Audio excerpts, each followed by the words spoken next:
But Gareth Southgate kept the faith with his much-maligned team, and he was right to do so. Now, a battered and bruised country can embrace the Euros like the party for which we've been waiting for what seems like an eternity, certainly for 15 months. Congratulations to England. With an 8 p.m. kickoff in the quarterfinals, it is going to be one wild Saturday night.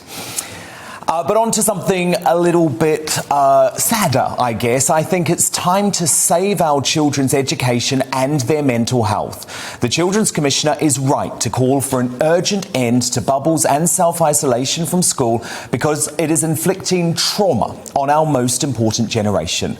I've seen what's happened to the young people in my life. Kids who have become germophobic and borderline OCD. Kids who've started wetting the bed again. Kids whose development has been stunted due to a complete lack of interaction with other children. Kids are self-isolating at home for 10 days because a child in their so-called bubble has tested positive. That has seen 375 children, over 5% of English kids at school, out of the classroom this week. That's despite the fact only 9,000 actually have COVID. That figure has quadrupled in just a week. Also on the rise are the number of young people with mental health issues and being prescribed antidepressants. The newly appointed Dame Rachel D'Souza is right to call out the madness in the Daily Telegraph today.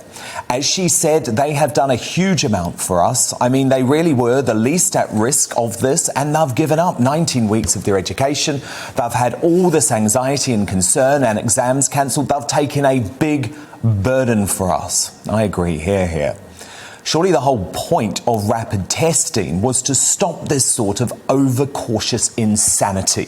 The Department for Education must insist on daily testing rather than self-isolation as a hard and fast rule by the time the school year begins in September. Britain's children have suffered far too much already for this sort of madness to go on for another day. As the delayed Freedom Day approaches, it's critical our leaders begin a new conversation about how we talk about COVID data in the future.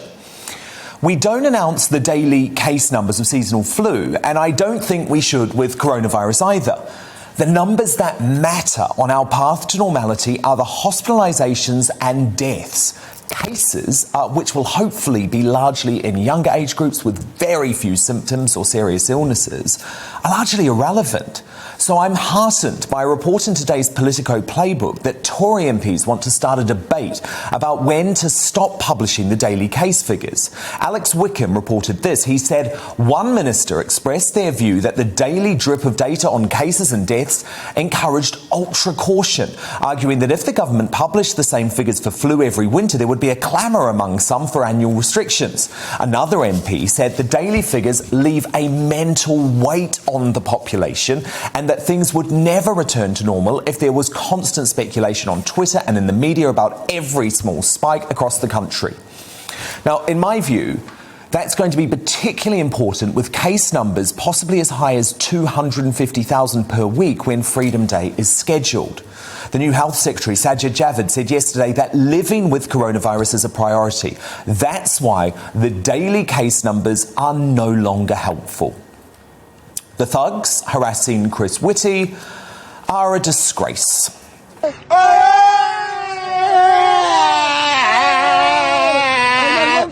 Please, sorry.